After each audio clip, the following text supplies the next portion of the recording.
এই পানি দিয়ে কি করব? আপনি কি করবেন তো আমি কি জানি স্যার। আমি খাবো। খান। পানিতে ময়লা, এটা খাওয়া যাবে না। ময়লা কেন?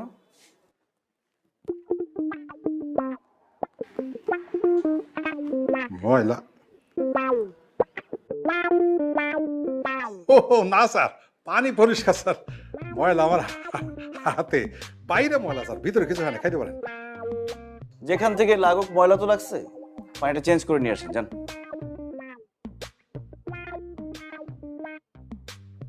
এক ঢুকে খেয়ে ফেলেন স্যার, কোনো সমস্যা নেই। পানিটা চেঞ্জ করে নিয়ে আসেন।